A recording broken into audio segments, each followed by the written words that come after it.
the same time. Can I help with the knife?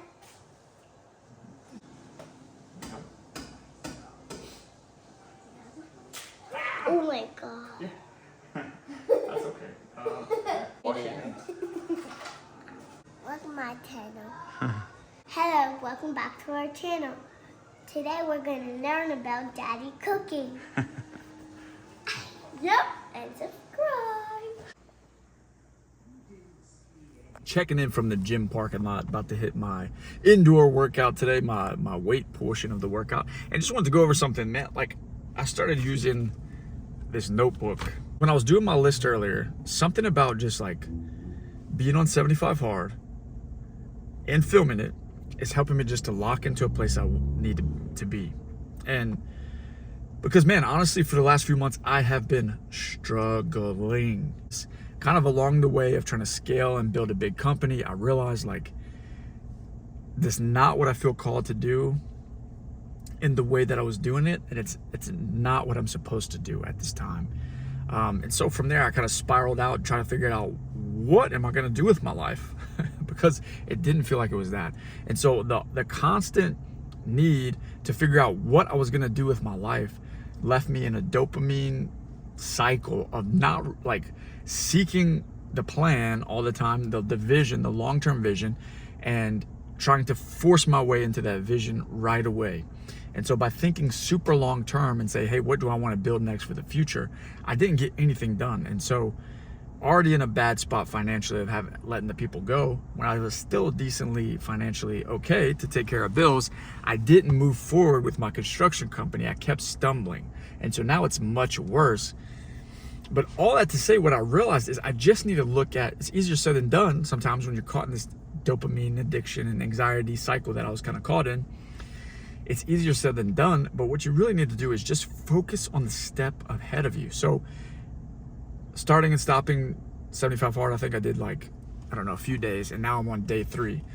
But now like really committing to it and kind of understanding my routine and my rhythm of wake up early, work out outside, go to work out again, go to work, family time. Now that I know my schedule and using my little notebook, it helps me to just see, hey, not what am I gonna do forever, not how am I gonna solve all the problems I'm in business-wise. What do I need to do next? What am I gonna do right now? What am I gonna focus on? What can I cross off the list? But it hit me even further today when I did a tough, like the past 2 days, I've made a couple of tough phone calls where I'm delivering bad news, usually related to money. Hey, I can't pay this. Hey, I can't do this yet.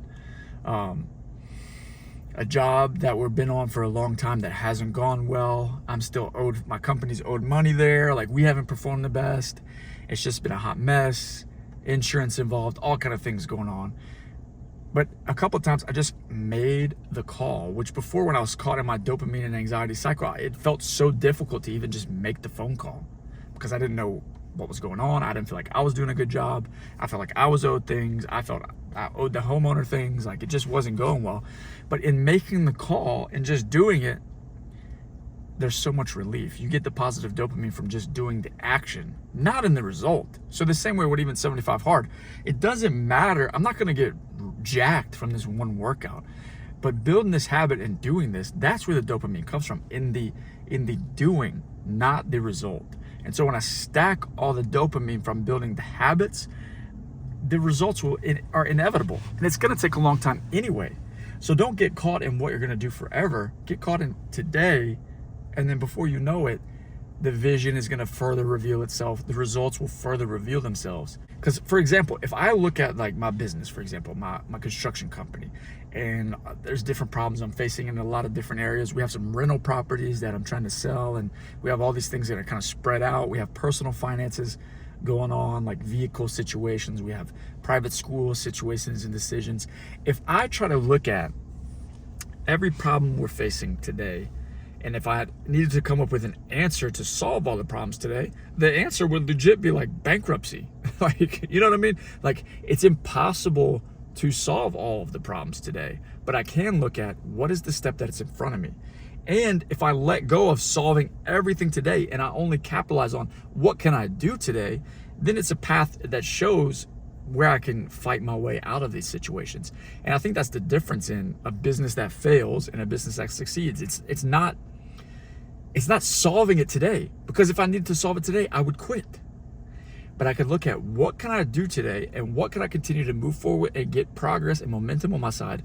So I realized that quitting is not an option. One, and I make that in my mind first. Quitting is not an option. So what can I do? Because I can do something. I can have the conversations. I can keep moving forward. I can get work from somewhere. I can get momentum building again. And what I'm seeing is only a few days of focus in that area, and it actually is working. It actually is seeing how it really could work. And the vision that I've been feeling about what's going to happen with my work and business and my lifestyle, I could see how it could come to pass over time. So don't solve it all today. Just do what you can today. So that's what's on my mind. Going into hopping the workout. Maybe I'll include some workout footage today. Day 375 hard. Let's go. All right, here's some workout footage, starting with thanks to lower back ability on YouTube. I'm rehabbing a little bit of back problems I've been having. Have something nerve related going on, or some SI joint. And so I'm just working on strengthening all the stabilizer muscles in between the vertebrae. You saw the first one, I'm doing a one leg static hold. And then here I'm doing some full range of motion stretching and slowly strengthening back that area. I had a little flare up a few days ago, so working on that. I'm going to start doing those pretty much every day. And then I took it into a little circuit, upper body focused mainly. Some incline press going on here. That is the first part. I was doing some pressing and then straight into some pulling with some kind of lat pull downs, kind of with a little twist variation here. Going to start doing a lot more posterior chain work, and then these into these seated cable rows. Really focus on time under tension. And then did a couple other upper body movements, but also in the circuit was some body weight lunges. Always love adding lunges in. Let's go.